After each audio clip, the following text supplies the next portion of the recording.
Alright, we gonna start this again. What the holy hell? I don't even got my all black on. This I know it's real. But got to put the all black on. God darn it. Alright, so first thing first, everything's falling. We went ahead, and if you was in the Discord, I gave you guys, I didn't give the plan though. I didn't have time. But we gotta go ahead and we gotta get into this. Like, in the Discord, let's go. I went ahead and XPX trades. Notice I gave y'all trades for the 9th. Trades for the freaking 9th. So this is what's going to happen, right? XPX. I mean,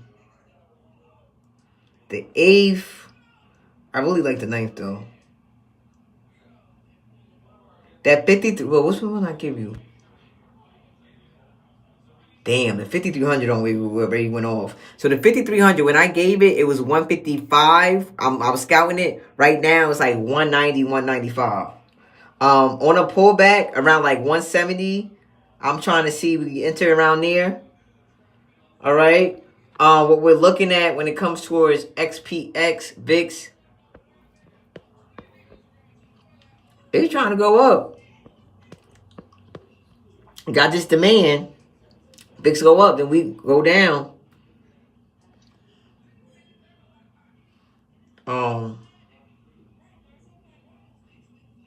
So give me a second. We're trying, because it's always a spike when the news hit. You gotta wait. Take all this damn shit off.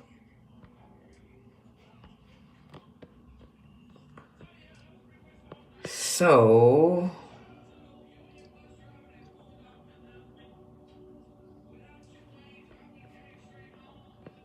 which is why I scout and not just jump in. Because a trade, especially what happens is, especially around FOMC, the reason why I don't like to jump in, I like to scout the trade. I scout my contracts anyway. Everybody may do something different, but I feel like you looking at the contract is just as more important as you looking at the darn chart. Because you also could go ahead and use the contract where I give people, I don't have time to look at the chart. At least if I tell you, what was the contract? And you tell me, well, I don't know what the contract price was. Okay, but at least if I ask you what was the contract price, you say what was around 150. All right, what's the contract price now? It went from 150 to 90. You know the contract went down. That means the price of the contract went down, the value went down. That means the chart, whether you need to look at it or not, it ain't going in your favor because you lost on the contract that was 150. Now it's 190. I mean, now it's 90. So that's why I kind of go ahead and that's my go-to. Now what's going to happen is at 2:30. He comes in. He comes a little bit late. Now, I got to leave at 3. All right? This still going to be streaming. We want to play music. Y'all going to listen to it, okay? I'm going over here. Because I got to go ahead. I got to do something with my web development class. God damn it. Shit. Trying to code a Star Wars damn project. This shit right here, Lord sweet baby Jesus. All right, this shit is intense. And I can't get the damn characters up. I gotta put the character to the Star. I don't know. I don't even like Star Wars. Why would he pick? Why? I don't even like Star Wars. But what's going to happen at 2:30? Because you already get this reaction, right? You get a big boom when the Fed statement comes out. Because the Fed statement is like a transcript also. Now he's going to hit the stage at around 2:30.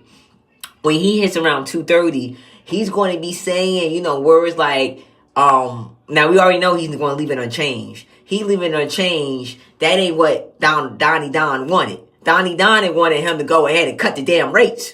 All right? And he's saying, I ain't doing it. You ain't going to make me do what you want me to do, man.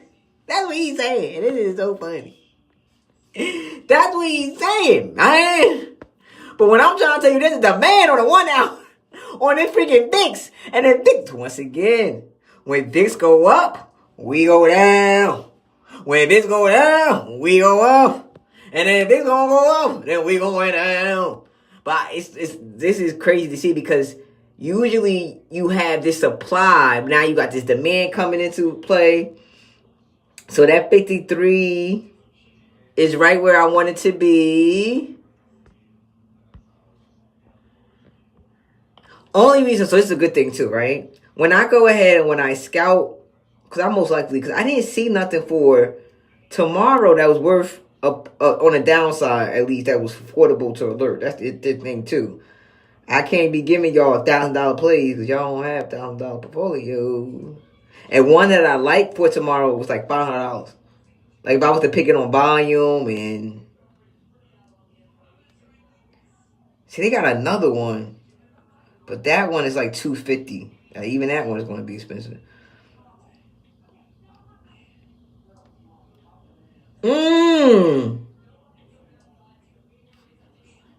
The 53.50 for tomorrow is only 120, but the spread is sort of wide. The open interest, I wish it was a little bit higher. That's damn near all the way out the money though, which is why it's kind of like that.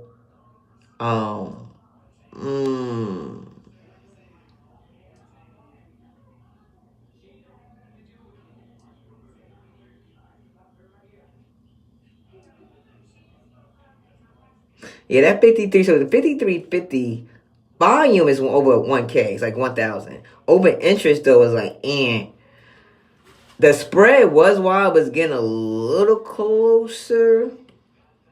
But what's happening with XPX and what we're looking at and what's going to be my go-to, I need to drop below 58587. All right, so below 58587 is going to be the go-to. I really, like I said, that 53.50 for tomorrow is ain't. But the one for, the 5,300 for the 9th, and we're going to make this bad boy pop. And as you see, the wick and everything matters. He's going to come on. If we going to go, it's going to be puts. So go in there, pick. I even did some SPY puts. I gave y'all, what did I give? I did both sides. I gave y'all that one for tomorrow, which is really for the 9th. What's the 9th? Yeah, that's for Thursday. I gave y'all one for the 9th. So I'm giving you guys and trying to, as we trade and you trade with me, I want you to see the joy of being in early. All right? Being in and really profiting. I even gave you one for tomorrow, the 550. So we're going to do this again. The prices that you see, because you're seeing this on the stream, you're not part of the family when it comes towards the Discord. They was seeing it because I scout my trade. So, per example, the time on this, if you was to look at it, was 1:55 Eastern time. I'm 2:17 right now Eastern time. I just don't alert to alert. I'm looking at it, following it, seeing where it's going, right? That 5.9, 5.47, 5.50. Oh, everybody want to know I'm in the XPX. I'm in the 5.9 one, just so everybody be on the same page. I told you the 170.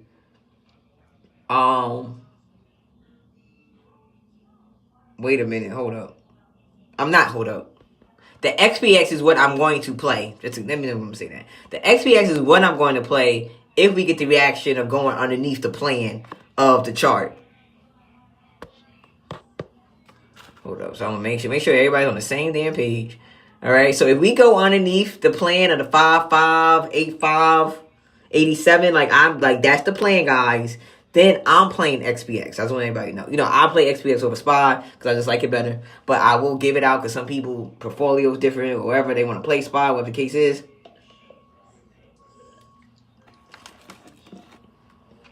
But that contract for the 5,300, and it was tomorrow's date. Not tomorrow's date. It was the 9th. Sorry. Tomorrow's the 8th. It was the 9th. Which is that of Friday. Right? Ain't Friday the 9th? Yeah, Friday's date.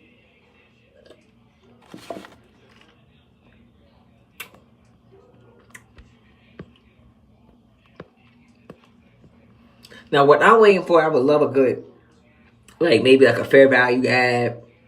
Something just to give me more conviction that we about to drop.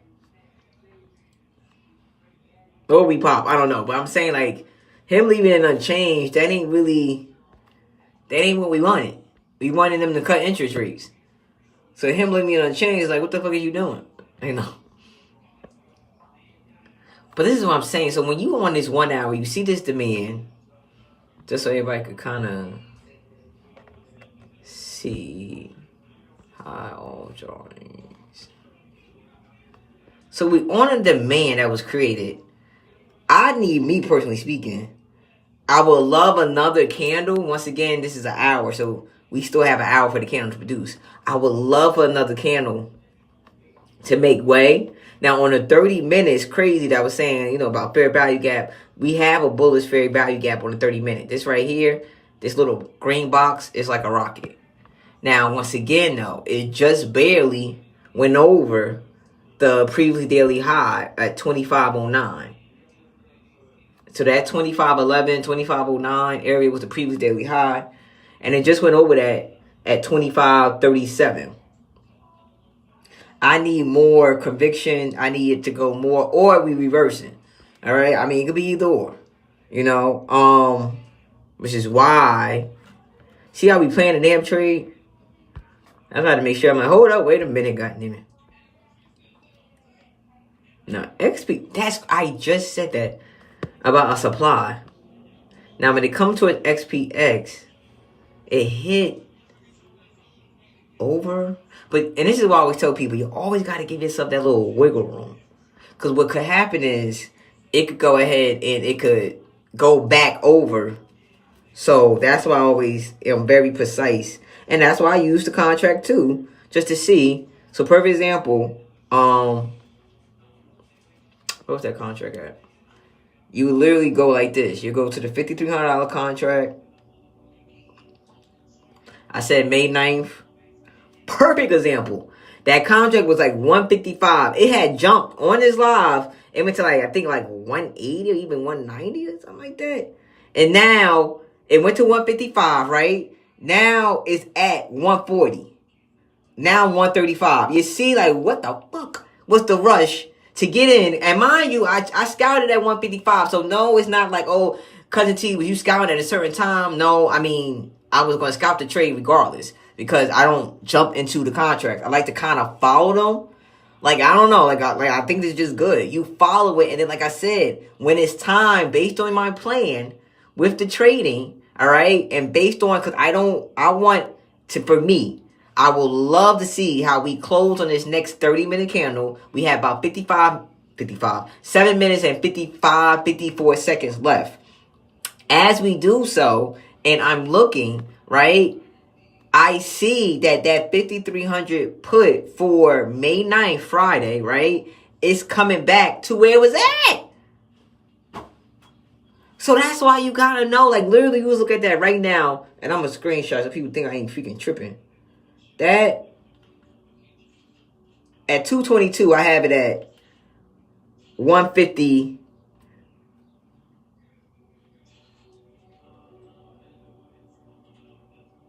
Yep, I have it. Literally, so I was on screenshot 222, but it's crazy. At that exact time, I have it at $155. At 155, it was at $155.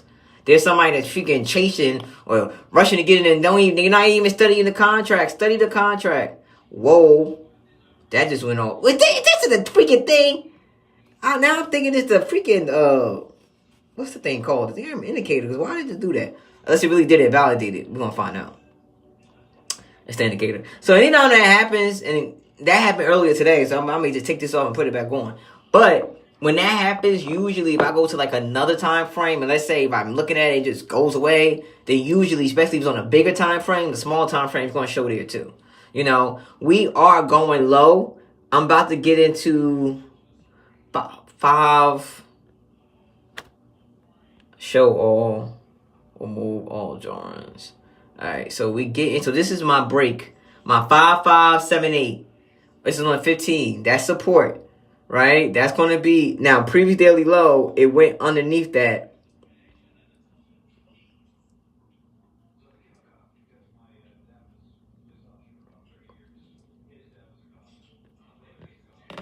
Oh, that's another thing. When you play FOMC, don't get faked out.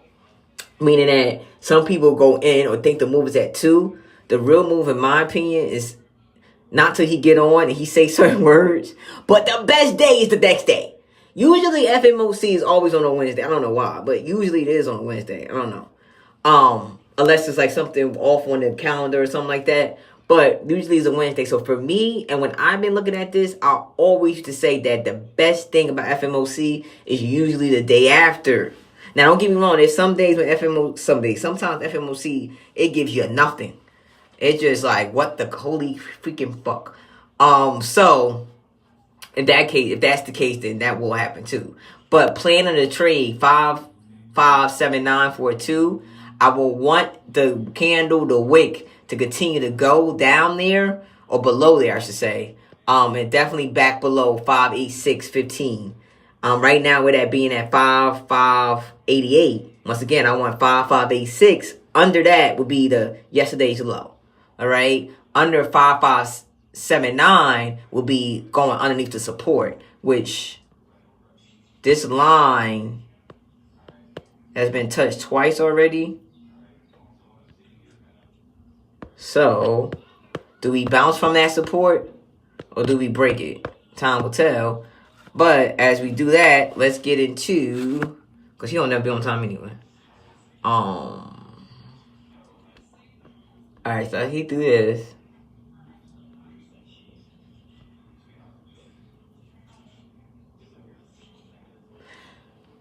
This is so crazy because, like I said, VIX, you got a demand going on, right? On your 15, you see it. It was a little bit, when we was looking at the 30, it was like right there. I think the 30 was like right in it or something like that. Oh yeah, the 30 had the fair value gap. So you're looking at it, and then you see that it's trying. Like, it's trying to go past 25.62. Now, 25.62 won't lead us to 26.34. My thing is, if we go up past that block, it better that's going to bring us to the, like, if we going up in regards to VIX and then going down, because once again, you go up in VIX, you go down in XPX, SPY, and QQQ, then that's going to, with everything and what he's saying, how the market going to move, that's going to bring it into play in regards towards us going and not really having a fear if we can get over there. If not, then as you can see, it's being brought back up. It's going way above the previous daily. Not way above, but it's being brought back up. Which happens. And then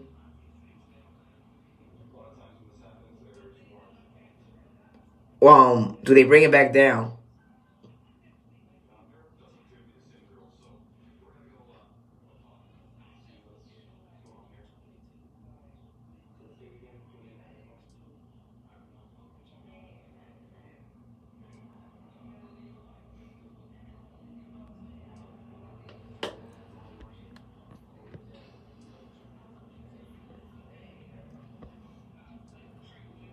Alright, we got 3 minutes till he come on. I'm trying to see it on YouTube. Where he at with it? Ugh.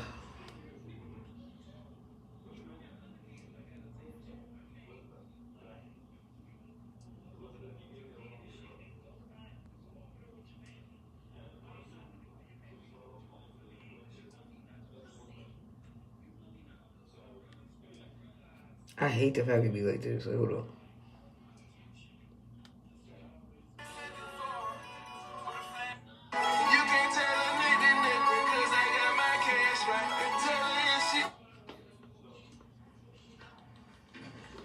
He ain't come on stage yet. No, all we doing is looking at the podium. He don't never be on time. I'm saying drop so I get this money. Let's go. I didn't trade Monday on Tuesday for this hoe. It's like, no. I'm not new to this. I'm true to this. Come on, drop it. Drop it up, pop it. Let me know. Where we gonna go? I'm ready to eat it all way. Let's go. But it's just people sitting in the room waiting for him to come.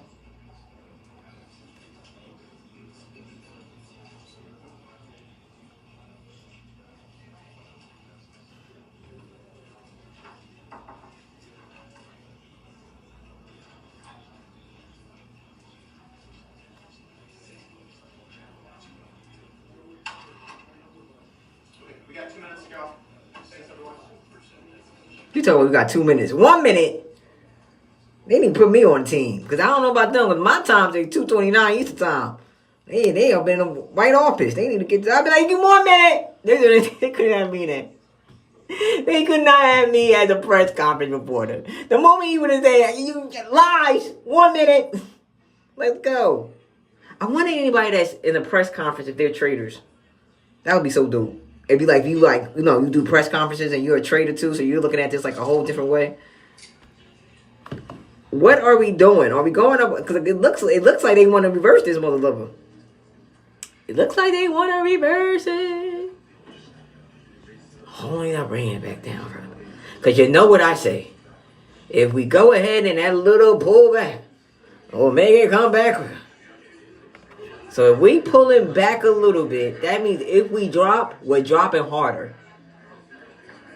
Like, 230. And he ain't on it.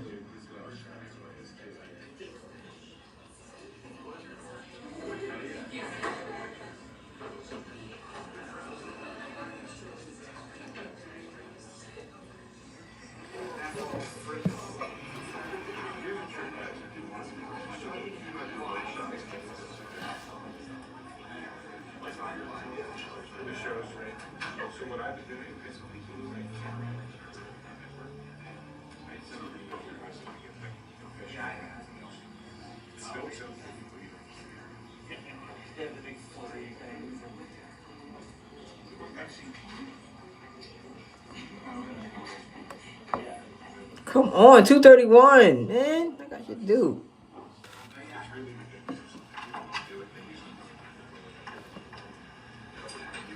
Alright, he's about to approach. Somebody open the door.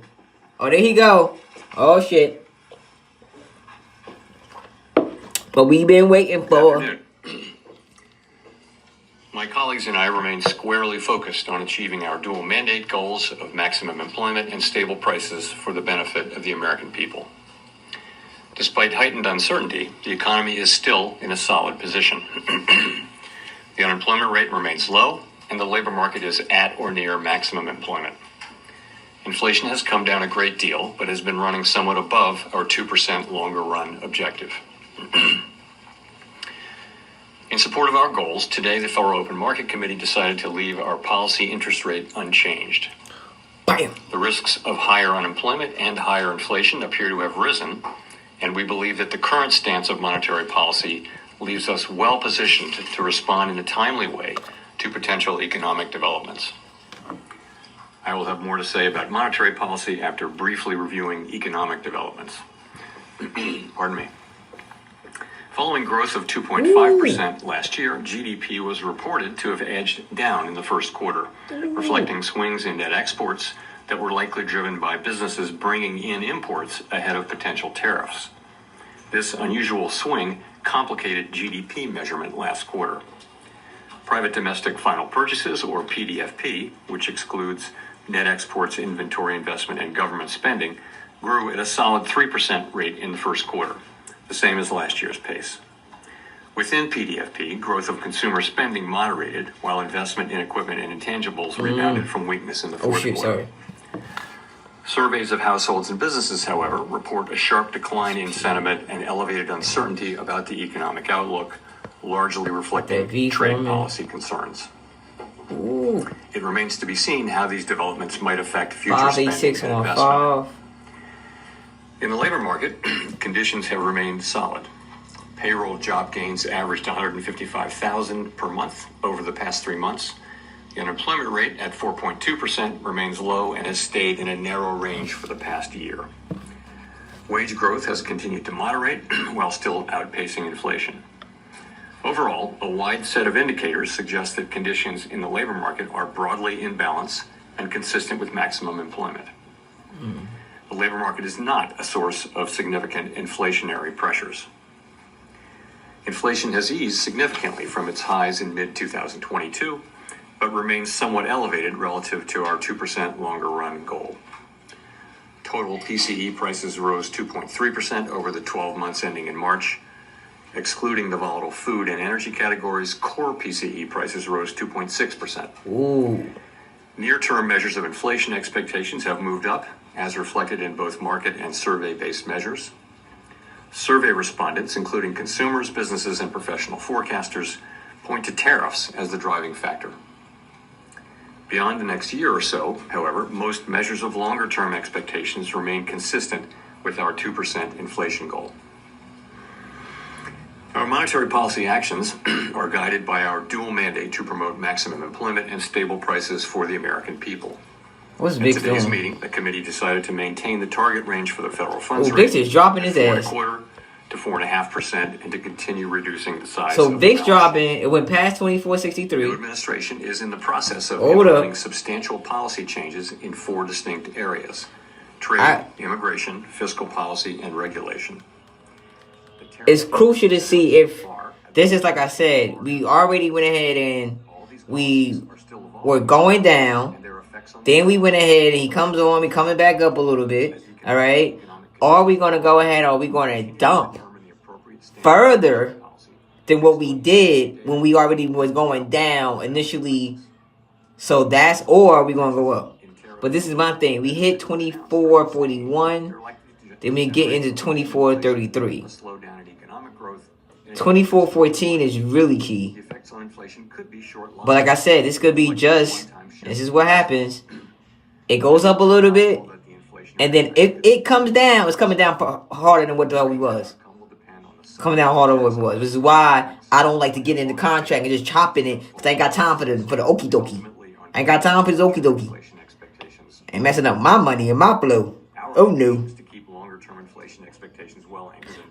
Bro, look at that. So that contract that I was talking about, that $5,300 put, just if we would have got in, right? Just based on what just happened, when I gave it, this is a perfect example.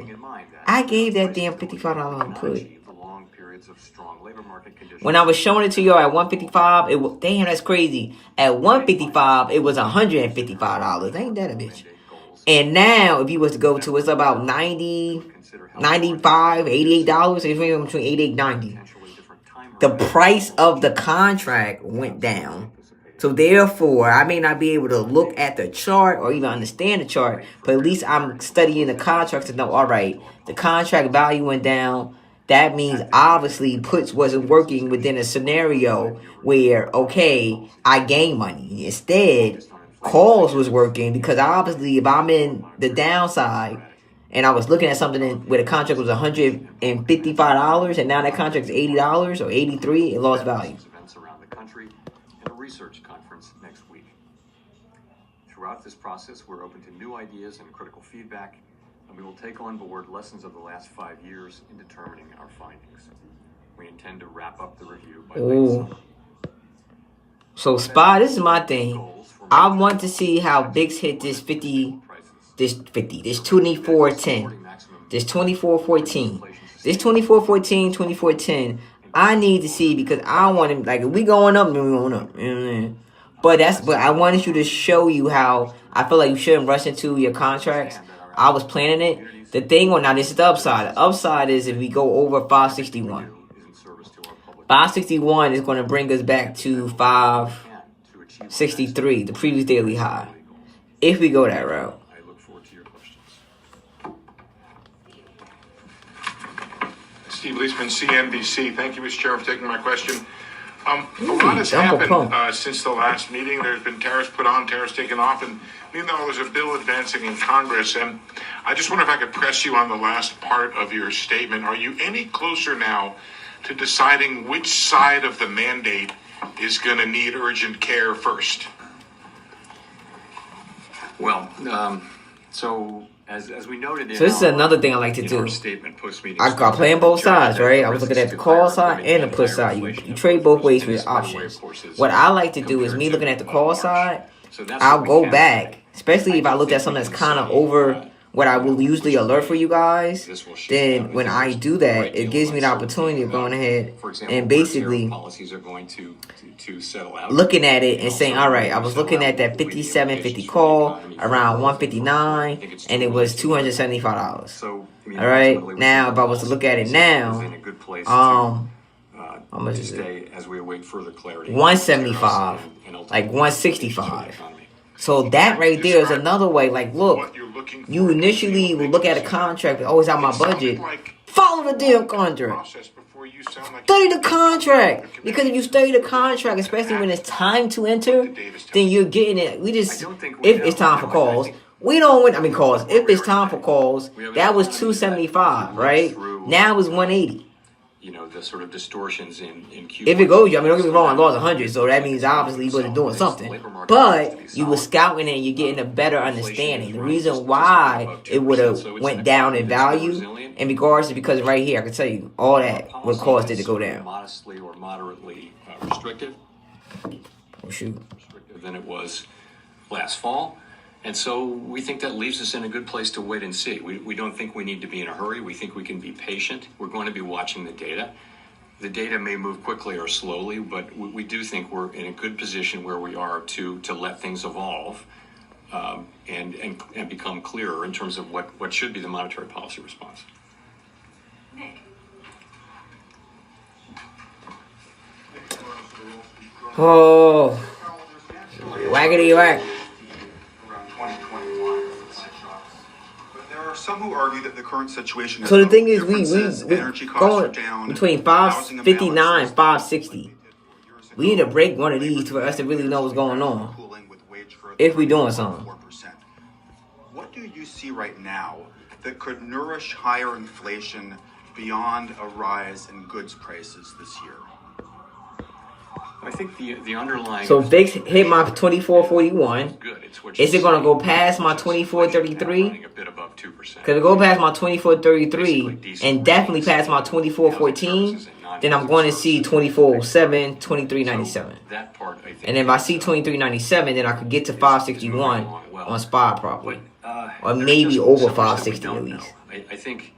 But if not, and we're in a good position to wait and see is the thing. We don't have to be in a hurry. The economy has been resilient. It's doing fairly well. Our policy is well positioned. The costs of waiting to see further are fairly low, we think.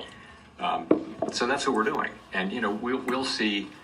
The administration is entering into negotiations with many countries over tariffs. We'll know more with each week and month that goes by where tariffs are going to land, and we'll know what the effects will be when we start to see those things. So we think we'll be learning. I can't tell you how long it will take, but for now it does seem like it's a fairly clear decision for us to wait and see and watch. So when you say that you don't need to be in a hurry, does that mean that could the outlook change in such a way that a change in your stance could be warranted as soon as your next meeting? As I said, we are comfortable with our policy stance. We think we're in the right place to wait and see how things evolve. We don't. I gotta add to the lingo. We are comfortable with our policy stance. That's a new word. That's a new. When things develop, of course, we have a record of we can move quickly when that's appropriate. I said occurring. But we think right now the appropriate thing to do is to wait and see how things evolve. There's so much uncertainty. If you talk to businesses or market participants or forecasters, everyone is just waiting to see how developments play out, and then we'll be able to make a better assessment of what the appropriate path for monetary policy is. So we're not in that place, and as that develops, and I can't really give you a time frame on that.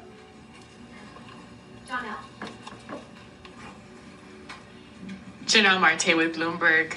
So many economists have been pricing in higher odds of a recession, and several are noting that it is more difficult for the Fed to cut rates preemptively given the higher risks for higher inflation. So given the outlook, do you still see a path for a soft landing, and what does that look like? Well, let me say, so let's look back and see where we are. So to go through 2024 up to the day, we've had unemployment in the low 4s for more than a year. We've had inflation coming down now in the mid to low 2s. We've had an economy growing at 2.5%. So that is the economy as we see it now. What looks likely, given the scope and scale of the tariffs, is that we will see certainly the risks to higher inflation, higher unemployment have increased. And if that's what we do see, if the tariffs are ultimately put in place at those levels, which we don't know, then we won't see further progress toward our goals. But we might see a delay in that. I think in our thinking we would never All right. do anything but keep achieving those goals. But delay at least for the next the goals. year, we would. They're not talking about the fact that he's not sitting here and he don't see the need. We don't know that. We gotta wait for more data. Scale, scope, Words like this ain't saying nothing about the future and just getting rate cuts. That's that. In terms of I'm just saying. I think you can look back. So at if cuts, they ran it up a little bit, wouldn't say that what we did right? This could be this is what they would call like a trap. So I guess it would be like a bull trap for the green team. If that's the case, where if we don't keep going over like 56-18, whatever the case is, and if we do pull back, we're going to drop further than what we dropped already. All right, it's just how it is. And as I'm talking to you and I'm looking at XPX, I'm on a 3-minute just to see if it's changing in this candle, even though I'm not going to go by it until it's finished. That candle is not so far a full strong bar, and it's, it's smaller than its previous candle here. But I would like to see, as this candle's finished, especially the next candle, does the next candle open above this previous candle or low? Like, I don't know where this candle's going yet until we finish, and we got 2 minutes and 7 seconds on it. Colby Smith with the New York Times.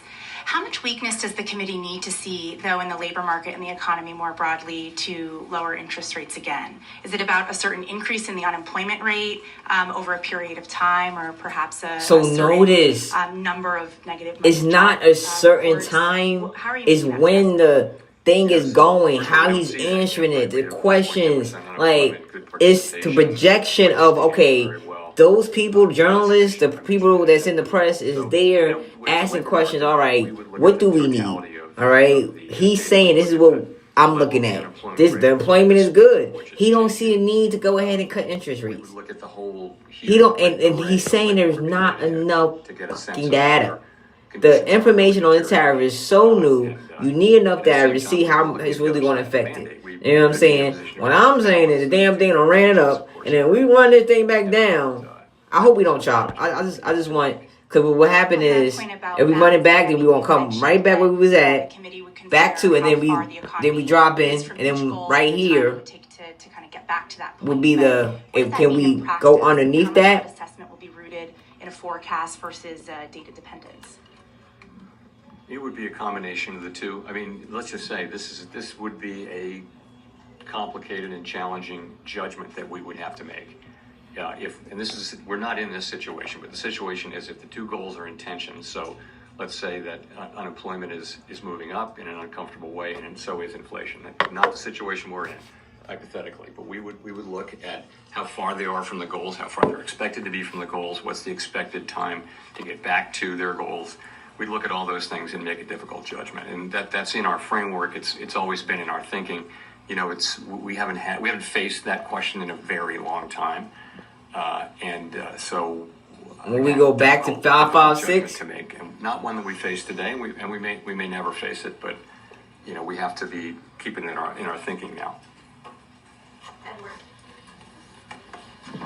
Thank you. Edward Lawrence with Fox Business. So we had the CPI report that came out that showed month over month the first decrease in inflation in about 3 years. The jobs report, you said, solid that we saw. At the same time, we have those new tariffs that we're living under. So given this, should the Federal Reserve be cutting rates at all this year?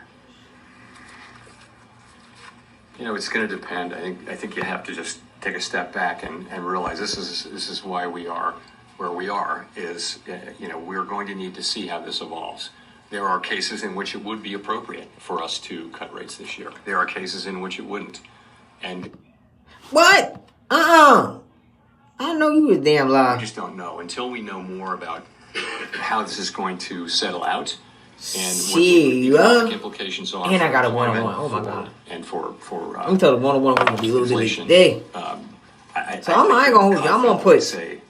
Nothing this man saying is positive. We just went ahead and what you just saw was it going up. And then I'm telling you, we're going to go ahead and when it comes towards VIX, if we're going back up, we're going to try to go back to the 2511, 2518. Okay? 2511 was the previous daily high. We're literally mirroring what we just did. We're going to do this again. Now the question is, if we get back to 25.18 over that, and then 25.18, if we get back to 25.11, which is the previous daily high, yesterday's high on VIX, and then we're getting back to 25.18 to 20, we like, hello, ain't gotta tell me twice that So the thing for me to get in that $5,300 put, I'm going after 25.11. If VIX is over 25.11, 25.18, I also like the fact of XPX. Battery 15%. Charge your glasses for full functionality. I want XPX under 5586. So XPX under 5586, under the previous daily low, and then 5578. Just give me that wiggle room to see how we go. Unless, like I said, we could chop too. I hope we don't, but it's a possibility. I mean, it's always three ways. Either we pop, we drop, or we chop. Pop, drop, or chop. That's how it goes.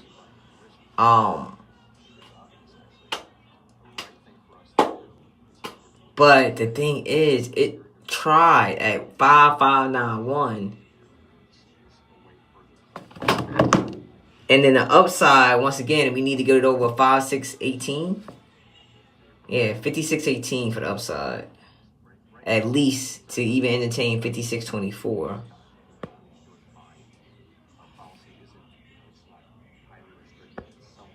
But I really would like to have this wick come down and like go past that demand. Because every time it hits the demand, it could pop back out.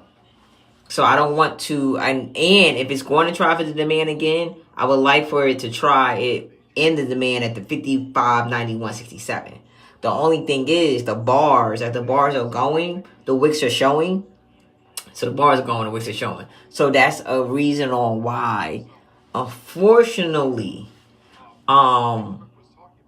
we may go ahead and, like I said, I prefer, as I'm looking down, and once again, this is just a 1 minute. So I'll go to the daily. All right, I go to the 4 hour. I go to the 3 hour. 2. So you see, like, it's trying to move, but we had this up and down. Up and down, up and down.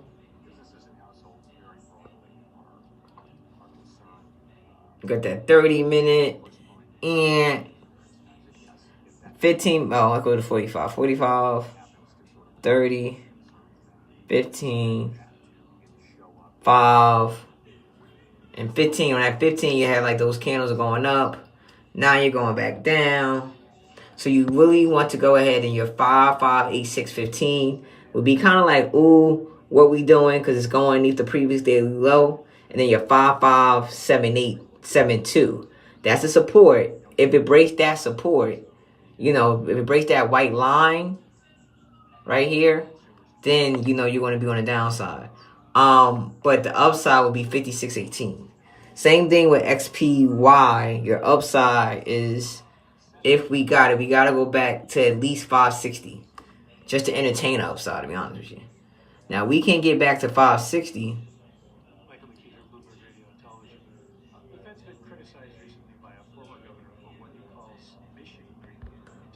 So if we can get back to 560, then we can make something shake up, wake up. But we don't, and it's going. I really would like to see how you react to 556 if it's going there. And then 556.05 could be a bounce. It's a support. So from 558 to 556, that's like a, $3 move?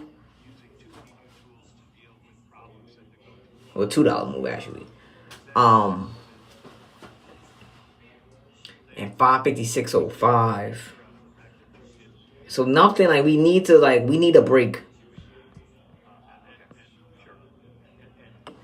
Went beyond the narrow confines of your mandate. So, well, I mean, there are a couple. That's not really beyond the confines of our mandate. I would say this: we did things. Essentially, we're on an emergency footing for a couple of years in the pandemic, and it's very fair and very welcome for people to look back over what we did and say, hey, you could have done this better and different. And one thing we hear a lot is we could have explained QE a little better. We did think we were explaining it in real time. I completely accept the thought that we could have explained it better. There's a lot of thinking that we went on too long with QE. I can tell you that the reason we did was we were concerned that we didn't want a sharp tightening in financial conditions at a time when we thought the economy was still vulnerable. And so we did hold on for a long time to QE, and we of course tapered and everything, and then we immediately went into QT, and we're down a couple of trillion. But I get we certainly, with the benefit of hindsight, could have tapered earlier or faster. That's absolutely right. But this is all very welcome. It's we knew doing this in real time that we weren't going to get it perfect, and those kind of after action kind of looks are essential, and we're doing the same thing in our review. So on some issues. The other part of that critique is that you've taken on topics that are outside of the mandate, such as climate change and trying to ensure that certain groups are benefited by your economic policies in terms of employment, etc. So, okay, on climate, you've heard me say over and over again that we will not be climate policymakers, and that our role on climate is a very, very narrow one. And I think that's what we've done. We've done really very little on climate. You can say that little bit that we've done was too much, but I wouldn't want to give any impression that we've taken climate and it's something that we're spending a lot of time and energy on. We're not. We have very, very narrow things. We did one guidance for the banks, and then we did a one-time stress analysis, climate stress analysis, and that's it. And we dropped out of the network of green financial system. Once again, so we didn't do much. XPX fix is going to 24.33. And I've said this publicly. Is it going to go ahead? I'm telling you. All right, if it goes to 24.33, what we doing? Hey, I just need to know we popping or we dropping. Are we just going up and down? Our work, and the risk is if you. Because it looks like right now we're going up a little bit, then down a little bit, up a little bit, then down a little bit. And I think that's a very fair question. Chop cheese. Come the on fuck on. Some people seem to think we did. But That's what we could get now we probably get Oscar. We didn't do that. What we said was that we never targeted any unemployment rate for individual racial or demographic groups. What we said was that maximum employment was a broad and inclusive goal. And I think what we meant by that was we're going to consider the totality of employment. Oh, is this it? And we get into Power Hour? Of course it would be a move as we get into Power Hour. And I got to get off this darn thing. Man. But I think some people, wanted to hear it that way. But that's not at all what we meant. So that's just not. Ooh, it's spot going up and hit that 561. Maybe people found that confusing, and we have to take that into consideration. So 561.95. Jolene Kent with CBS News. You've said wait and see, and the economy is doing fine today, but the impact of tariffs are already showing up at the ports. Businesses big and small are telling us that they feel it, and most importantly, consumers say they feel it, that the challenges are here, and there's no waiting. So this is, I ain't gonna lie, somebody playing with this, you gonna get burned. The breaking point. What would have to happen? 561.95 is what we need over. Well, now we're moving between 559, 560, and 561 I now. really don't see in the data yet big economic effects. We need like over 561. Concerns that higher prices may be coming. 561.95, but we need over 561.21. That just hit a new resistance. From the tariffs, but they really haven't. That shock hasn't hit yet. Okay, so we're going to be looking at the not just the sentiment data, but also the real economic data as we assess what it is we should do. And remember, there will be two effects. One of them would be weakening economic activity, which translates into higher unemployment, and the other would be potentially higher inflation. Again, to say it again, the timing, the scope, the scale, and the persistence of those effects are very, very uncertain. So it's not at all clear what the appropriate response for monetary policy is at this time. Job creation is fine, wages are in good shape. People are not getting laid off at high levels. initial claims for unemployment are not increasing, in any kind of impressive way. So the economy itself is still, in solid shape. Just a quick follow-up. President All right, Trump 561, and we're going to go does over. not plan to 561.21 is what you need. If not, then we need to drop back and get back under 558, 558. I've pretty much covered that. I'll be back in 15 minutes. Hi, thank you. Chris Regaver, Associated Press. Well, I just wanted to follow up. Earlier, it sounded like you said it was unclear how the Fed, what kind of interest rate decisions you will make later this year. So does that, in March, there was guidance that 2 cuts might happen. 2 cuts were penciled in for this year. Is that now, that guidance from the last press conference, has that been overtaken by events at this point? We don't do a summary of economic projections at every meeting, as you know. We do it every other meeting, and so this was the meeting when we didn't do it. We don't also kind of poll people, so I really wouldn't want to try to make a specific projection for where we are relative to that. We will, in 6 weeks, we have the June meeting, and you'll have another SEP. I'm not going to hazard a guess here today as to what it would be. Again, what I would say is that we think our policy rate is in a good place. We think it leaves us well positioned to respond in a timely way to potential developments. That's where we are. And that, depending on the way things play out, that could include rate cuts. It could include us holding where we are. We just are going to need to see, how things play out before we make those decisions. Great. And just to follow up on that, when you address the issue of how the Fed would handle both rising unemployment and rising inflation, how are you thinking about the fact that addressing one could exacerbate the other? So a rate cut to reduce unemployment could worsen inflation and vice versa. How do you handle those challenges? You just captured this is the issue with the two goals being in tension. It's a very challenging question. Now, there can be a case in which one goal is very far, one variable is very, very far from its goal, much farther than the other, and if so, you concentrate on that one. And frankly, that was the case. Well, it wasn't a case where they were really in tension, but if you go back to 2022, it was very clear that we needed to focus on inflation. The labor market was also super tight, so it wasn't really a trade-off. I think what our framework document says. It says we'll look at how far each variable is from its goal, and also we'll factor in the time it would take to get there. So, that's going to be potentially a very difficult judgment. But the data could break in a way that it's not. I just don't think we know that. The data could easily favor one or the other, and right now there's no need to make a choice, and no real basis for doing so.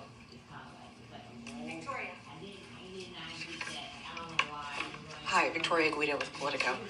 I wanted to ask, Congress is currently debating spending cuts alongside extending the tax cuts. And I know you've talked many times about how the path of the debt is unsustainable, but given that we're also talking right now about the economy slowing, potentially even recession, I was just wondering, is there a danger that spending cuts now could slow growth a lot more? We don't give Congress fiscal advice. We take what they do as a given, and we put it in our models and in our assessment of the economy. So I wouldn't want to speculate on that. I think we do know that the debt is on an unsustainable level, on an unsustainable path, not at an unsustainable level, but an unsustainable path. And it's on Congress to figure out how to get us back on a sustainable path. And it's not up to us to give them advice. Do you think that they should take macroeconomic conditions into account as they look at this?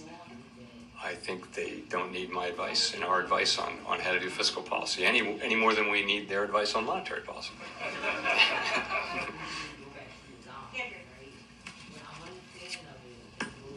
Thanks, Mr. Chairman. Andrew Ackerman with the Washington Post.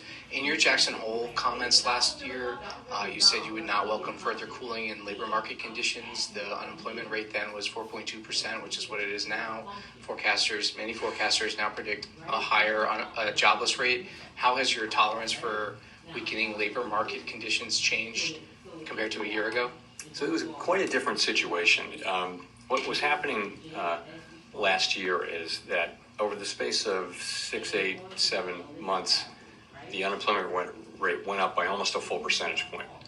And it was click, click, click, click, click each month. And you know, everywhere people were talking about downside risk to the labor market. At the same time, payroll job numbers were getting softer and softer. So there was a really obvious concern about downside risk to the labor market. And so at Jackson Hole and then in September, you know, we wanted to address that forthrightly. We wanted to show that we were there for we've been there for inflation for a couple of years, and we wanted to show also that we're there for the labor market. And it was important that we send that signal.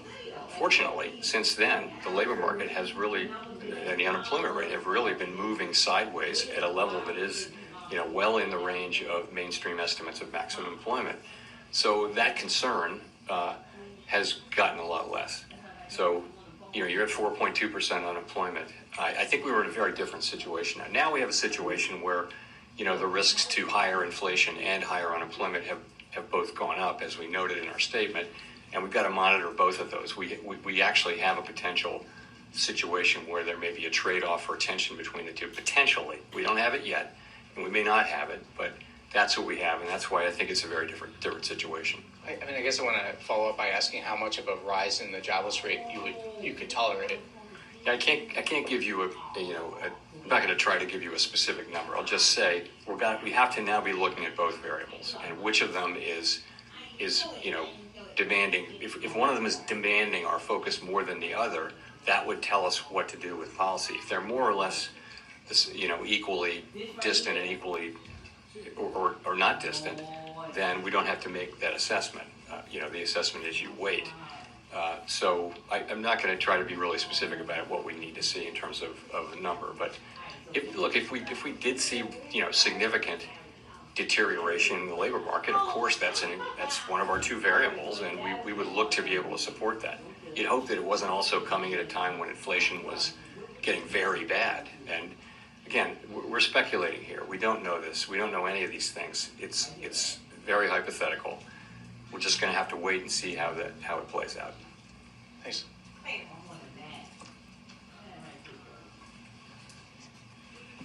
Claire Jones, Financial Times. In terms of getting some clarity, we've got some talks at the weekend in Geneva between the US and China.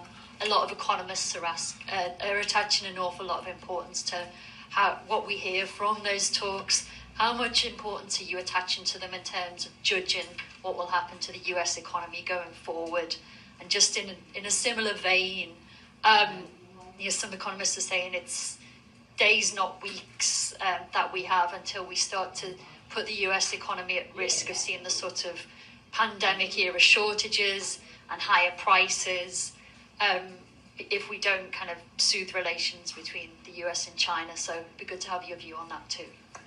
So, you know, these are not talks that we're in any way involved in, so I really can't comment directly on them. So, but what I will say is this, you know, we had, coming out of the March meeting, the public generally had an assessment of where tariffs were going, and then April 2 happened, and it was really substantially larger than anticipated in the forecasts that I had seen and in our forecasts. So, and now we have we're in a new phase where it seems to be we're entering a new phase where the administration is beginning talks with a number of our important trading partners, and that has the potential to change the picture materially or not. And so I think it's going to be very important how that shakes out. But we simply have to wait and see how it works out. It certainly could change the picture, and we're mindful of not trying to make conclusive judgments about what will happen at a time when the facts are changing. Just on the fall in shipping volumes from China over these tensions, I mean, do you share that concern that we could start seeing goods shortages and higher prices in the coming weeks if this isn't resolved very quickly?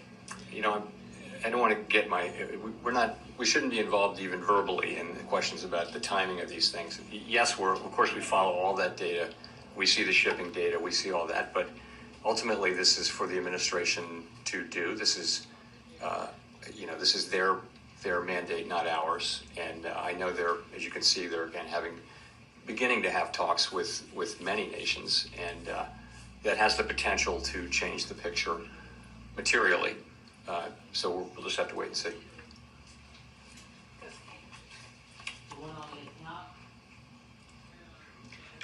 Kosuke Takami with Nikkei. Thank you for doing this. The volume of imported goods increased significantly in the first quarter. Do you think that this situation could cause a delay in the impact of tariff on inflation? And does this mean that it will take longer time to reduce uncertainty? The decision we made today? Which decision? So the future decision. So the volume of the imported goods has increased significantly. So the impact of the imported inflation may delay. So what is the impact to your future decision? Okay, so I mean, I think we think that there was a big spike in imports, right? Very big, historically large, really, and to beat tariffs. And now that should actually reverse, so that it's the difference between it's exports minus imports. So and imports were huge, and so that it conveyed a very negative contribution to U.S. GDP, annualized GDP in the first quarter, as we all know. So that could, in the second quarter, be reversed, so that we have an unusually large contribution to usually positive. That's very likely as imports drop sharply. You could also have, very likely you'll have restatements of the first quarter. It'll turn out that consumer spending was higher. It'll turn out that inventories were higher, and so you'll see those data revised up. It may actually go into the third quarter too, and so I think this whole process is going to a little bit make it harder to make a clean assessment of U.S. demand. I mentioned private domestic final purchases, which doesn't have inventories, government, or inventories, government.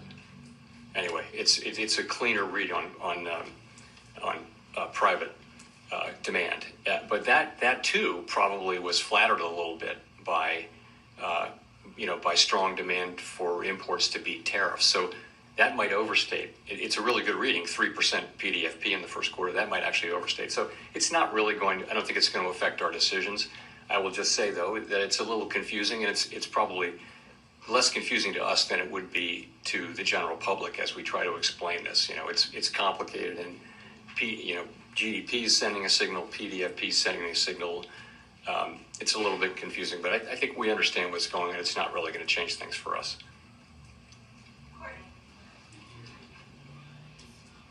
Courtney Brown from Axios. I guess, we talked about some of the indications of potential layoffs, price hikes, an economic slowdown, all being evident in the soft data. I'm curious why the Fed needs to wait for that to translate into hard data to, make any type of monetary policy decision, especially if the hard data is not as timely or might be warped by tariff-related effects. Are you worried that the soft data might be some sort of false warning? No, I mean, look at the state of the economies. The labor market is solid. Inflation is low. We can afford to be patient as things unfold. There's no real cost to our waiting at this point. Also, the sense of it is we're not sure what the right thing will be. There should be some increase in inflation. There should be some increase in unemployment. Those call for different responses, and so until we know, potentially call for different responses. And so, until we know more, we have the ability to wait and see. And it seems to be a pretty clear decision. Everyone on the committee supported waiting, and so that's why we're waiting. Just a very quick follow-up. There was this sort of vibe session, if you will, where the sentiments expressed in soft data did not translate into the hard economic data. How are you thinking about that when interpreting some of the signs in the softer survey data? I think going back a number of years, the link between sentiment data and consumer spending has been weak. It's not been a strong link at all. On the other hand, we haven't had a move of this, speed and size. So it wouldn't be the case that we're looking at this and just completely dismissing it. But it's another reason to wait and see. You're right, though. We had a couple of years during the pandemic where people were saying just very downbeat surveys and going out and spending money. So that can happen, and that may happen to some degree here. We just don't know. This is an outsized change in sentiment, though, and so none of us is looking at this and saying that we're sure one way or the other. We're not.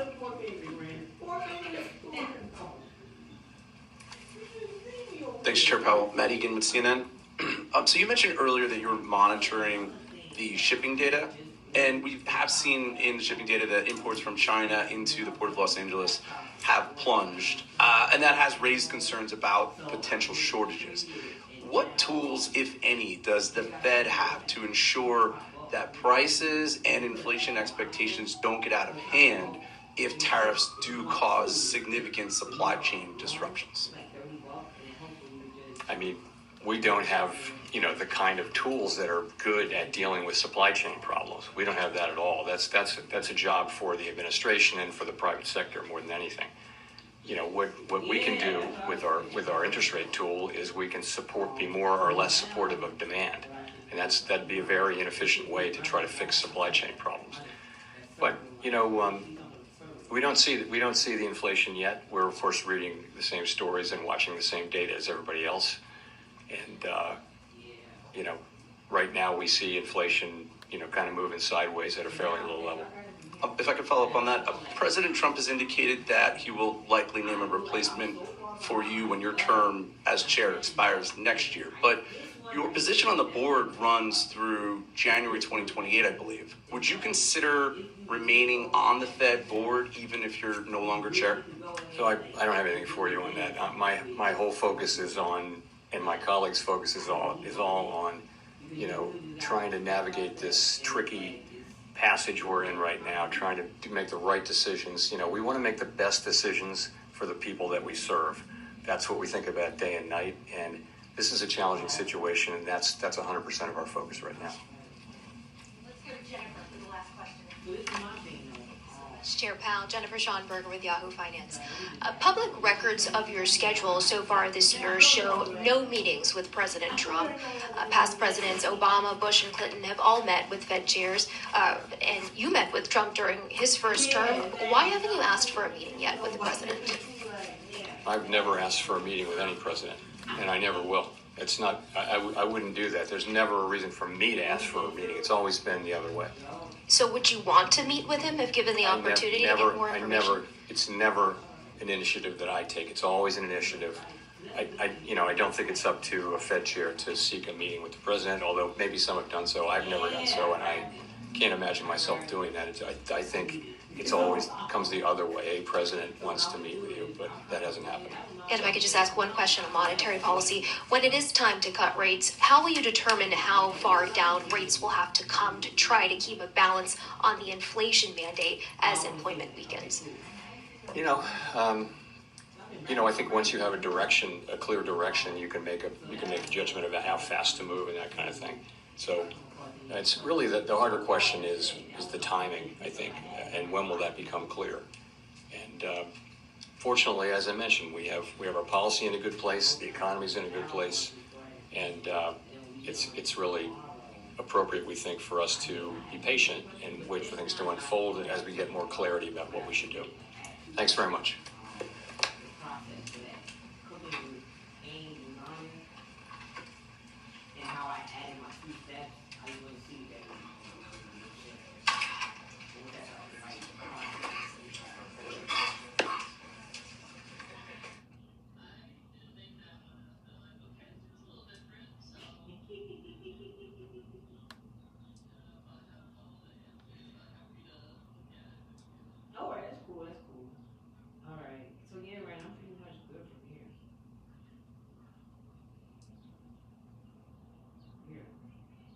Finish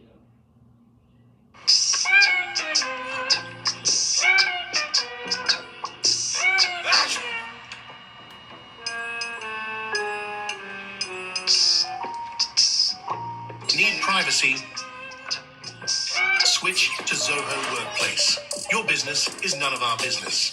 Privacy first email and office suite. Zoho Workplace. A lot of different ways, Julie, but that was the theme. There's just a ton of uncertainty around trade policy and tariffs, and they're going to sit tight. Right, and to the point where he isn't willing to weigh in on which part of the mandate is going to need attention first. In other words, is inflation going to be more of a problem? Is growth going to be more of a problem in employment?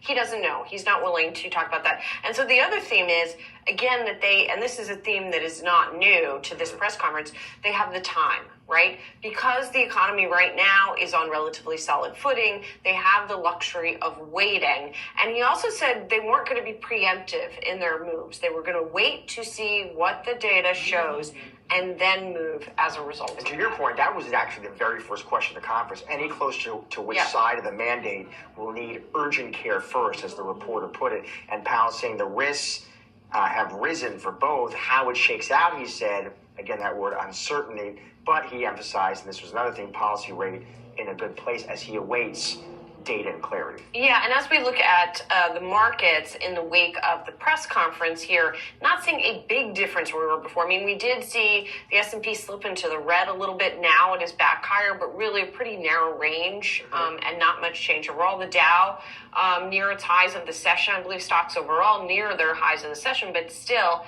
not huge moves that we are seeing.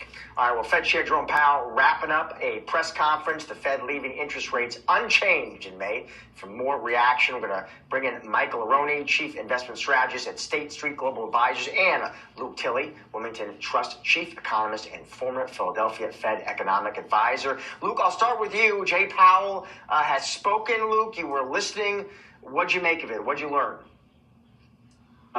He was talking pretty much in the way that we would expect, I think. The statements that are clear, as we talked about a little bit over an hour ago, and that uncertainty has really increased on both the growth and the inflation side, and they seem very comfortable with their ability to react depending on which way it goes. And I think he was really trying to straddle the line and not show a tendency to go either direction. I think one of the more interesting things to me is that it sounded like, when given the opportunity, he did not take the next meeting off the table for action, for a cut. So at the previous meeting 7 weeks ago, when he was asked, is the May meeting, is today's meeting a possibility, he was pretty forceful and said, we are not in a hurry.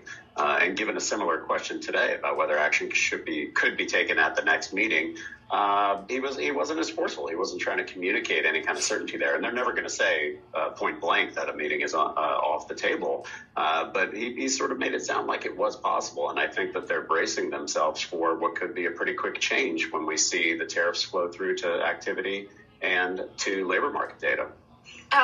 Michael, if we do see the Fed, that happening, that quick change in data, I guess I would ask, first of all, do you expect that to happen?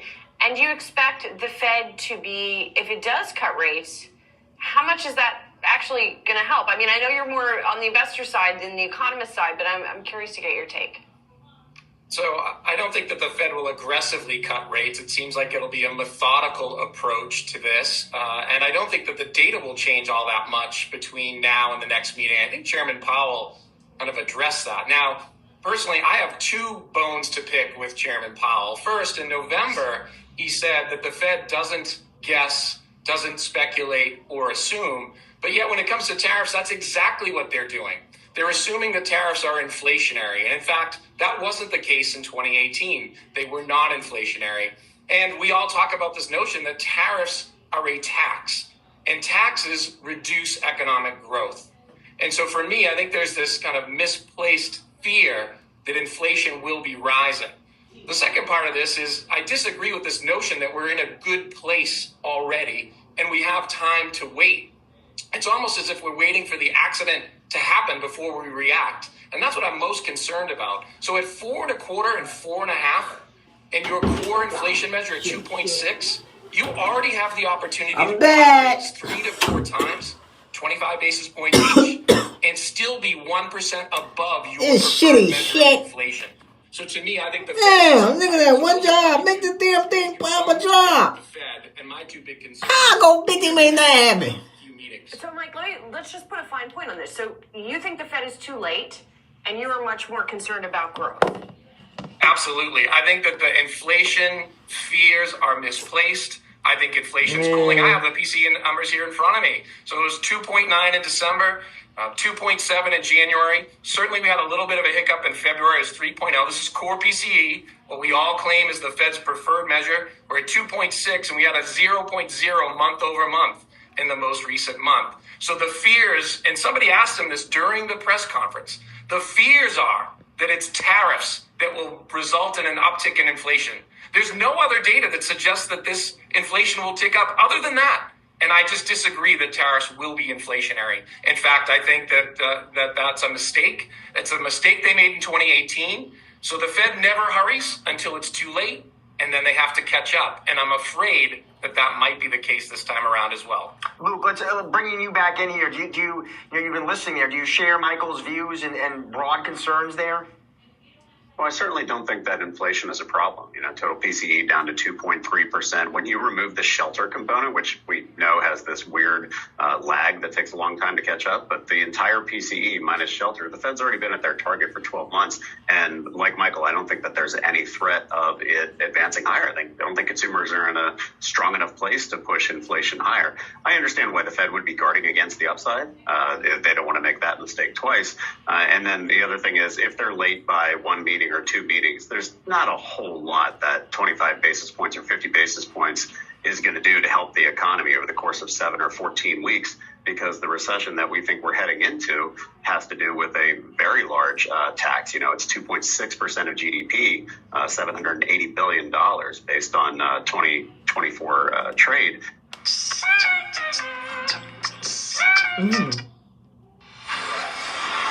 Commercials. Oh shit, the fuck happened?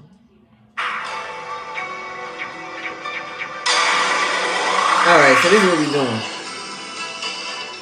Now that this is out the damn way, now we can really figure out what the hell we going. I mean, don't get me wrong, it ain't move up, it ain't move down. I guess you could say we chopped. I mean, it was up and down. Luke, just to drill down into this a little bit for viewers who, it's sometimes hard to understand how exactly the Fed's moves make their way through the economy, right? Which is kind of what you were just talking about. So let's say growth is already slowing. That's the thing, though. Maybe it's not. When they cut rates, how does that make its way through in this particular moment and environment where tariffs are high and people are concerned? 556.96. What then does that cutting of rates do for the economy, and on what timetable? Let's see how SPDR they could have a material impact on the interest rates. It's more about how they talk about SPDR going to end the day with the 0 negative 32. The raising rates when inflation. So like blah, wasn't too much going on. And they didn't hike until March of 23. But Energy may be coming back around. I don't know. 5 months earlier, and they were able to basically double the 2-year Treasury yield in the course of 5 months before they ever took any action. So when they do get to the point of cutting rates, which is what I think even Tesla was like, and I mean, you could have scalped if you wanted to today, but approach that damn mentioned here, and you would see 2-year yields moving down. That would be somewhat supportive of equities. I don't think it could stave off a recession, because we're still talking about a huge tax hike and a big repositioning by companies. What the hell am I doing? I'm looking at VIX on the wrong thing. Oh, I'm trying to search for the VIX on the damn thing. And communicating that more rate cuts coming, you would see it play out in the 12 and 24-month yields, and you'd get some monetary easing there. Michael, last one to you. The theme of the presser was uncertainty, and Powell came back to that again and again and needs more clarity. The last 5-minute candle with that wick was crazy. And you're watching the economic data very we closely. go up, we What's go the down. data on your radar, Michael? What are you watching most closely right now? So I think there's 3 things to keep an eye on. I think jobless claims is an important leading indicator of the labor market. So Powell went out of his way to continue to suggest that the labor market's been resilient and in good shape. So if we start to see layoffs increase, that'll be an important indicator that something's gone wrong in the labor market. And that certainly feeds through to consumption. The second is credit spreads. So we know that high yield spreads relative to treasuries did widen that as caused, market volatility picked up post-Liberation Day. They're back to historically tight levels. Costs so go we down. know that we don't really have economic cycles anymore. We have credit cycles. And ultimately, the credit markets are suggesting a fairly benign environment for the economy, which is a good sign, a very positive sign. And thirdly, earnings. And so I swear to God, I'm about this close to swinging this damn XPX books. Because the damn thing is for the ninth. I don't want to wake up and damn thing we in puts. Then I don't want to wake up when we in calls either. You fucking motherfucker. 13%. That's coming off a previous quarter that grew by double digits. And it looks like earnings, although they're coming down some, which typically happens, will be very strong. And let me tell you why I want to swing the put. Because those three things indicate to me that the labor market and consumers in good shape. What's tomorrow? Tomorrow ain't nothing tomorrow. In good shape, and ultimately businesses are in good shape. Those are the three things I'm keeping an eye on. All right, we'll watch them too, Mike. Thank you so much, Michael and Luke. Good to catch up with you. The only thing is put, because if we go over 2463 and we keep going after hours, we get into that 2499. Possibility of a rate cut in September. Let's get to Yahoo Finance's Jennifer Schonberger with the details. Oh, damn, the first rate cut may not come to September. That's the end of the year. You got out of him at the end was a highlight for me. So... Oh, thank you so much, Julie. I would say the number one phrase, if we were to take one away from this press conference, is that policy is in a good place, right? In the face of all this uncertainty, that was also maybe a buzzword for this press conference. But Fed Chair Powell very much... Yeah, that's going to be the new... I'm going to start saying policy's in a good place. Even as they see risks rising for both unemployment and inflation, the Fed... That's what's going to make... I'm going to be pissed as hell we wake up and push print. When it comes to policy... Because not for nothing. But then again, it could go down too. That's the thing, because the candles, you see as we getting up there, then you got this candle right here.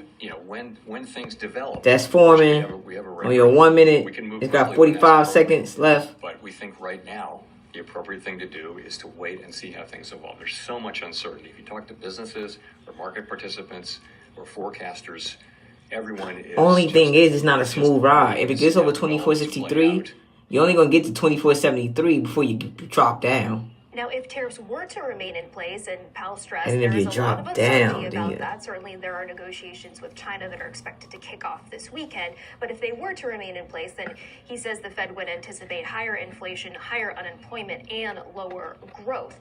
He says that right now, both sides of the dual mandate are not conflicting with each other, though it will depend as things unfold how all of that could shake out, whether they're farther on their unemployment side of the mandate or farther on the inflation side of the mandate. Now, he also did address the notion of preemptive cuts, something that President Trump has been calling for. He underscored that the 3 cuts that the Fed did last fall were not considered preemptive, and that we're not in a situation where the Fed could actually execute preemptive cuts because it's unclear which direction the economy and inflation are going to go in. He talked about the prospect of expectation for higher inflation, certainly in the short term, if not in the long term, depending how these tariffs play out. And so he says, with that also with the backdrop of a weakening economy, it's just not a situation where you could do preemptive cuts.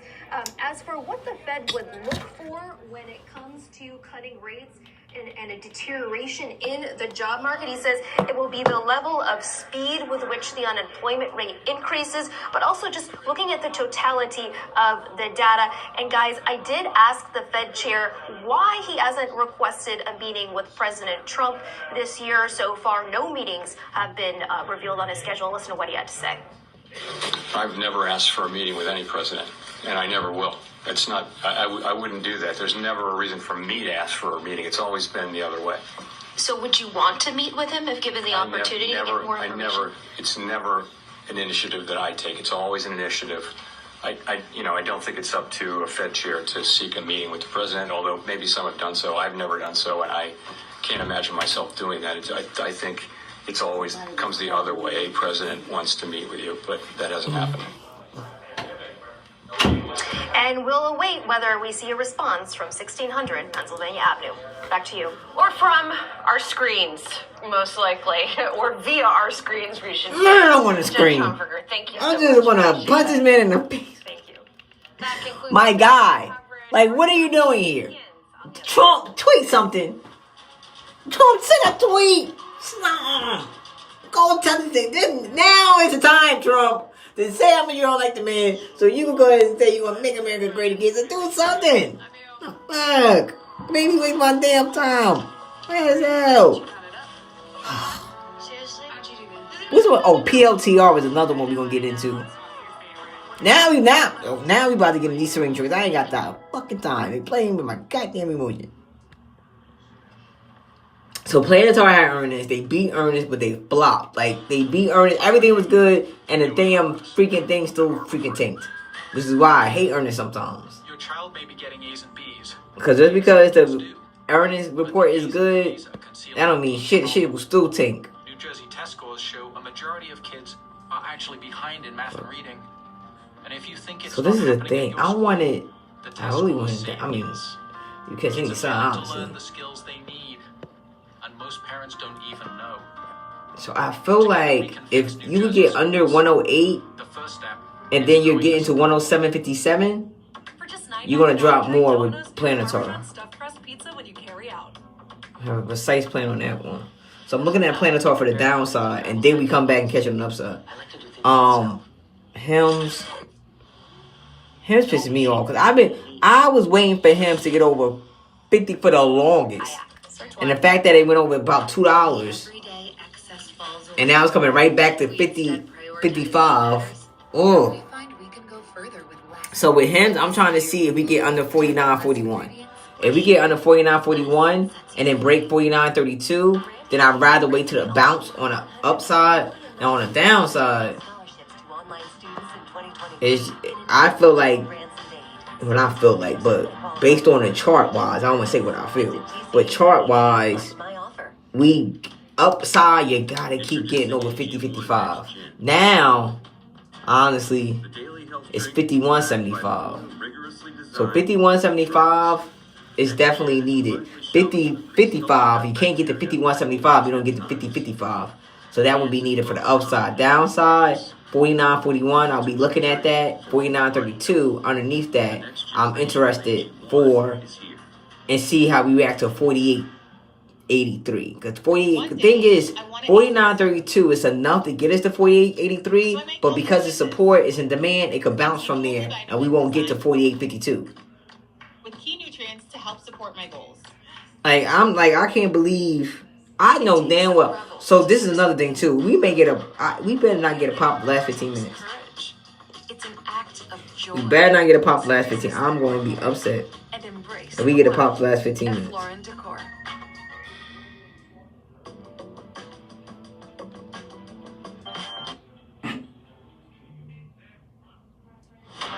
Jam-packed hour focusing on the biggest movers and shakers on Wall Street. This is market domination, and here, every day is game day. We have 1 hour left until the market close. It's game time for investors to make their final plays. The clock is ticking, and we've got you covered with our quarter-by-quarter playbook. We're bringing you in on all the market action. With step-by-step analysis of our biggest... What's Biggs doing? An expert insight. That's gonna let me know if I want to swing this or not. Ooh, Biggs in it. Ooh. That's what I'm saying. Biggs, you freaking bitch. It's so hard to tell it. It could bounce. Biggs was just looking at 23.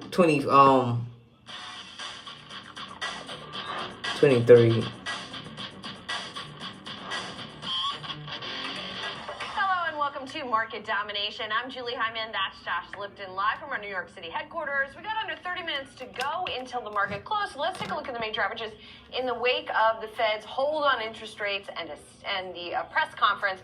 Got a lot of volatility going on here today in the Dow. I mean, it's a pretty tight range that we see right now, up almost 200 points, but nonetheless interesting to see all that bouncing around. The S&P 500 bouncing around, and done the Nasdaq down a little bit, and it's like, you know, I don't not just to right when I'm thinking it's pushed, and it's like it's called, it's up and down throughout the day as sort of that continues. Just want to check on the 10-year as well, where we're seeing a little bit of a slide in yields. Yeah, overall in that press, Powell, when he told you what he sees right now, economy resilient, labor market resilient. And I feel like calls. He says looks good, but clearly the theme was uncertainty. Powell was saying it in a lot of different ways, but the theme was now right here. Uncertainty around the trade and tariffs, and we here at the Fed, we just. And you still gotta wait for that next 1 minute. I mean, don't get me wrong, it's 1 minute. I have not seen him weigh in yet. Who knows? He did, though. To your point, make some headlines. We're getting over 23.48. Lowering China tariffs to jumpstart those. That's what I'm saying. This is crazy because we get over 23.79 and we're going up again. That's an off the switch. Then we go up again and we go. That's what I'm saying. Take a look at some of the other movement that we're seeing in the markets here. We've got the sectors here: materials and communication services, the worst; healthcare, the best here. We heard Michael Aroney of State Street earlier talking about the need to tilt a little defensive. Healthcare is one of the areas he mentioned. And then there's what we're seeing in big cap tech today. Which one of these things stands out to you on this big screen? We're going to talk more about it in a moment, but Alphabet shares tumbling today. Unusual move. It is a big unusual move. It's down 8%. And it Damn, Alphabet, Google print. So let's dig in. Google push with a printer. I ain't know they're going to keep on going down. Shit. That's what I'm saying. So this is the crazy part. Puts. If you look at that thing, that this is why I don't rush a contract. That contract through Chop went from $100 and something dollars. I think it was like 155, 150. That same contract is $53. Do you understand? Like that right there would be so discouraging if somebody did not understand how to trade. They just got into the trade. They was like, "Oh yeah, let's just get puts." It's going up and down. You literally chopped the contract. Well, you didn't chop it, but the contract being chopped, and other things throughout it got you in it, and you ain't getting nothing. $20 million a year goes into Apple's services. It's a large chunk of change for Apple. Just to give you context, 2024 services brought in $96.1 billion. So $20 billion of that seemingly comes from the Google deal. But for Google, it's an even bigger. We literally between 558, 559. And 661. Was the first time that the company had. I can't even say 560 because we went to 561 at one point. But it's like we not like what are we doing? Up and down is crazy. Google searches for the first time on their platform, and so he mentioned how they want to keep using Google search. Tesla didn't even move. You know. That deal. So no, when Tesla ain't moving. Tesla ain't move. Different generative AI search options and some of the ones that I want to spy so bad, but with ChatGPT already as part of the Apple Intelligence platform. OpenAI. But they could also look at stuff like Perplexity, which is another generative AI search engine. And so this kind of coming together at a time when Google's entire kind of empire is facing threats from the search side to the ad side. XPX, the 5681. Drop in traffic really leads you to believe 06, it went over the there's more going now we're at 5642 than we've previously thought. I wish you I swear to God, it could just be that if this shit go to calls and then it dropped, I'm gonna be mad. Going over to I'm going to be mad. Kind of generative AI search that has really come because for calls I forgot what I gave you calling shut up so quickly when it was call side was a lot. Technology. There are other options out there. OpenAI has this was your call options. Perplexity is another I gave y'all the 8th for tomorrow. The 565. Gave it to you at 159. If you was following. What you would get from GPT search. That shit about to spike the fuck up for no reason. Something along those lines with its Copilot search, but I think this prices go up. Am I tripping? Bro, that candle. Yo, that candle, I did not realize that candle was going through the damn thing. Google's biggest product. Shit. This is last. Yo, that is crazy.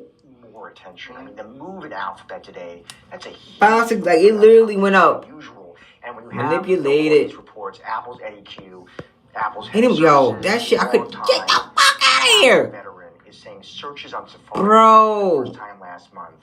And apparently he attributes that to people using that shit went all the way to 564. The OpenAIs. You can't make this shit up. They're gonna at some point replace standard search engines. So yeah, we got. Oh wow. About this this has been the big existential worry for. Is VIX going up? I mean, VIX going up. VIX going down, obviously. And redefine. Yeah. Bread and butter, and I feel like VIX is going down. That means we could get back to. I think a lot of investors. 23, 29. That is a big data point from a big important source. And can I just say, at the same time that the government is trying to get Google to separate its businesses, right? And so if it's not going to have the other stuff and is just going to have to rely on the search business, and the search business is in secular decline, or listen, this is a leap, right? It's not yet. Yeah. But that's.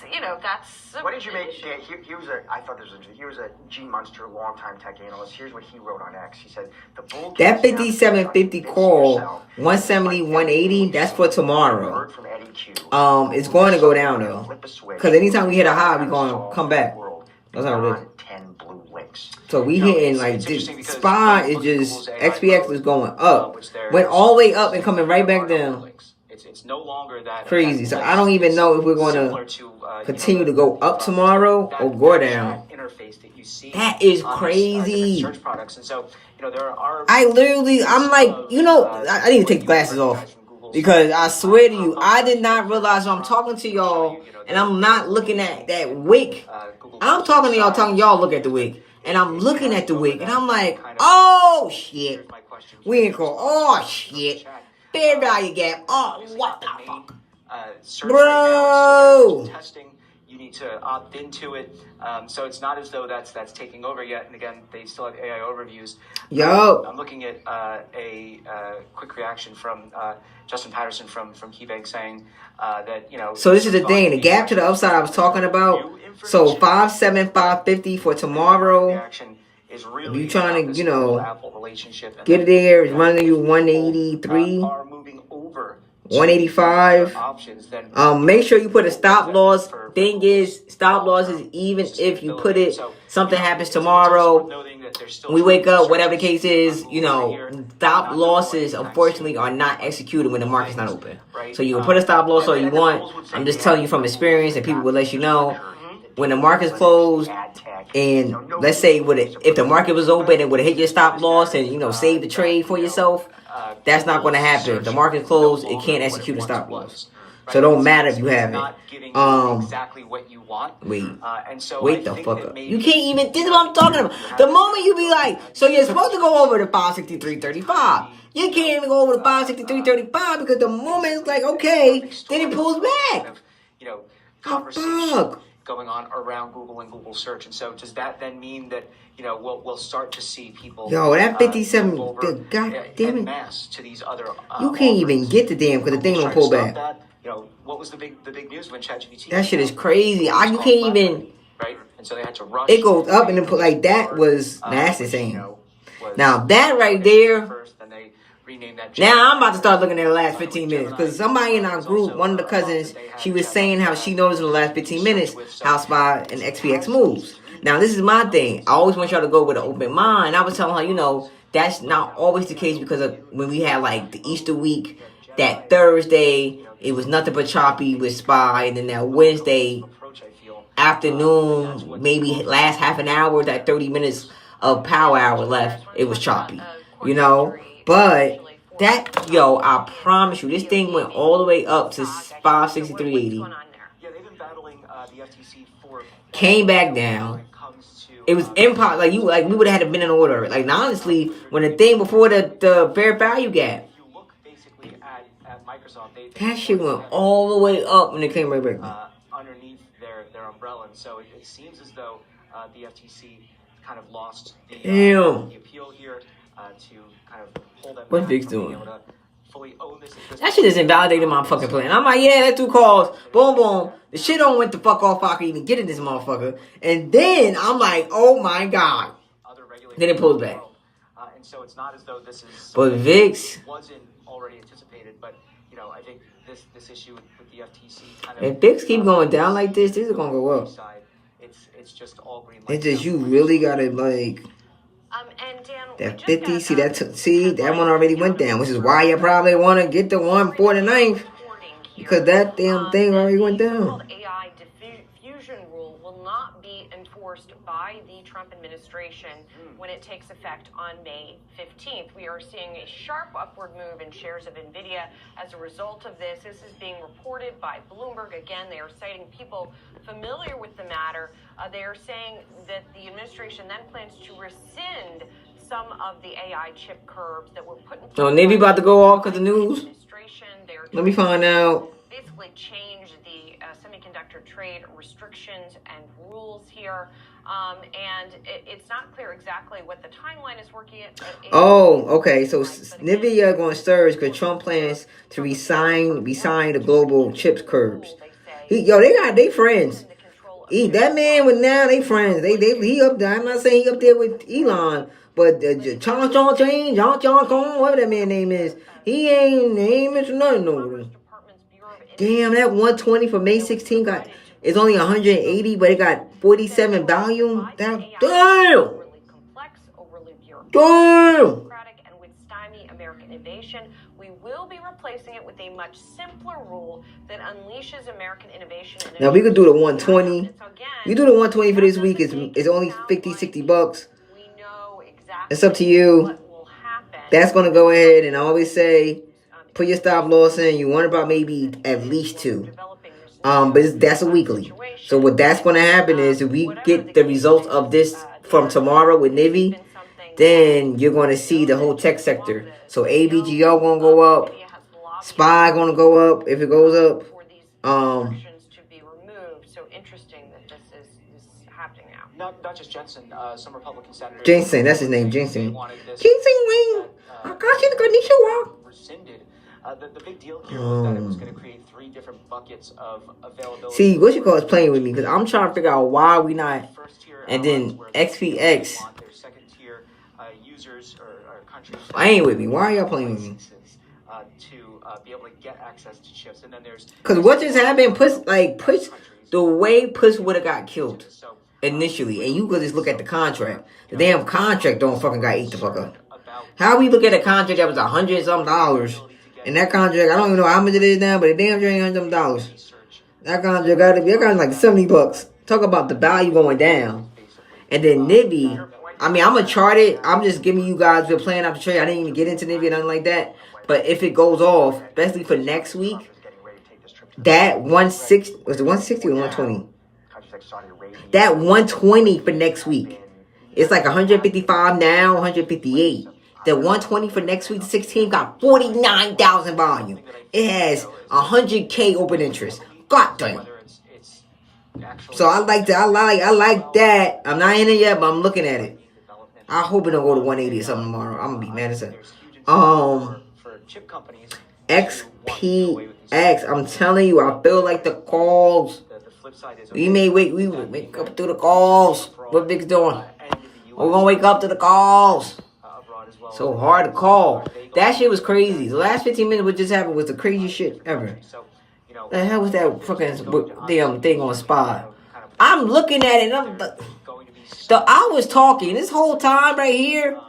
That was crazy.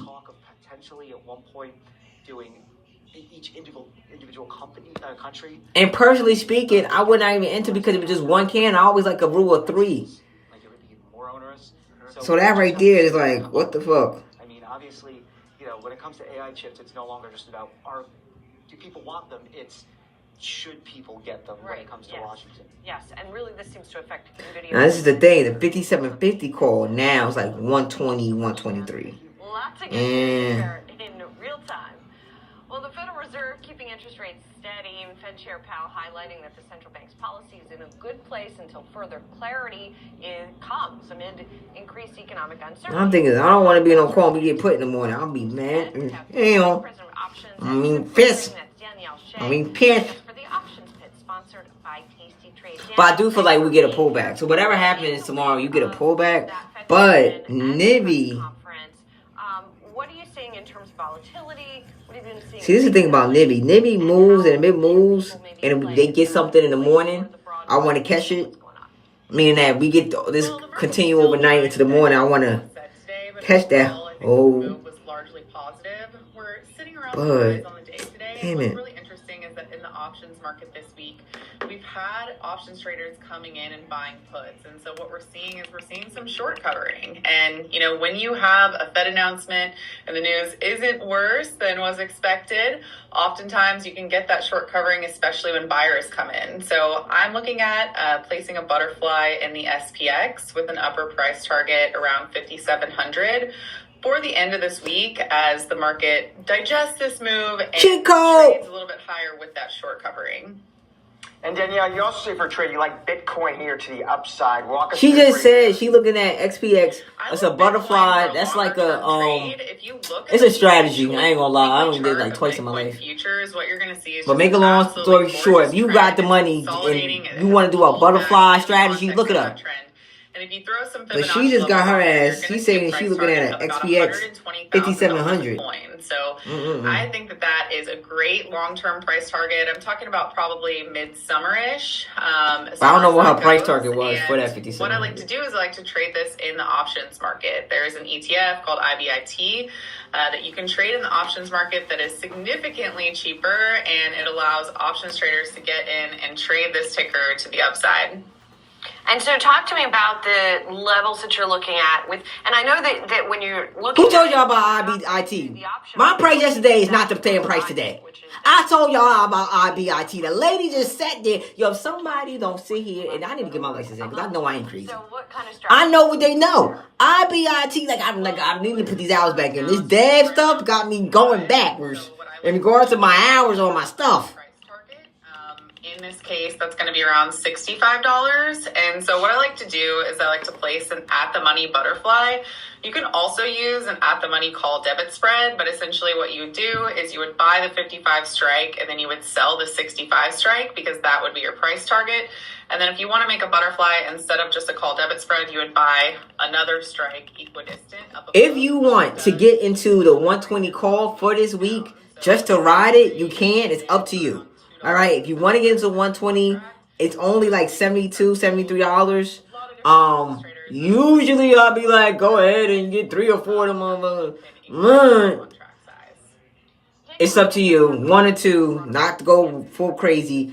We're getting a momentum of it going up. If we go up tomorrow, then you go ahead and cash out.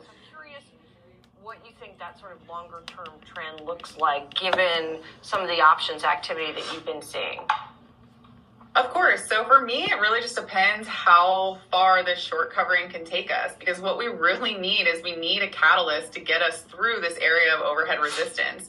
The 5,700, 5,750 level is a critical zone of resistance. And what we need is to get up to that zone and then be able to break through it on high volume. So for me, as far as the longer term plan, it depends entirely on if that can happen or not. Because as you know, we have sell in May, go away. That can be a seasonal factor that comes through. We also have major catalysts like NVIDIA earnings coming through. However, I am bullish NVIDIA, and I love the segment that you just did right before me. So I'm hoping this is going to be a bullish catalyst for the market. But ideally, we can get some bullish catalysts, break through that area of resistance, and continue correcting to the upside and retrace. Oh, they got earnings at the end of the month. Due to all the tariff fears. Let's say, what the hell they got? Danielle, great to have you on the show today. Thank you for joining us. Thank you for having me. I do see calls, but we gotta wait. Or maybe we get pushed. I don't know. On SPX. I ain't gonna mess me. I ain't gonna play my emotions. But I'm in Nibby. That 120 call. I think calls for thing will go, but it just you really gotta go ahead and play it.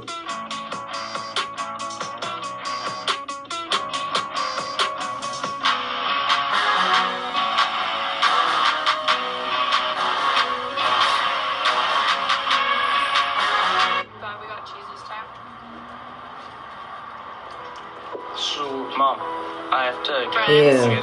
The 5750 call is 95. I'm gonna be mad as hell. This shit open over $100 some dollars. I mean, over 100, of course. But if this thing open at 200, I'm gonna be mad. I'm going to be mad. I'm looking at it though. Only thing is, this is for the 1 press for the 8th. So the 5750 for the 8th, of course, it won't be the same.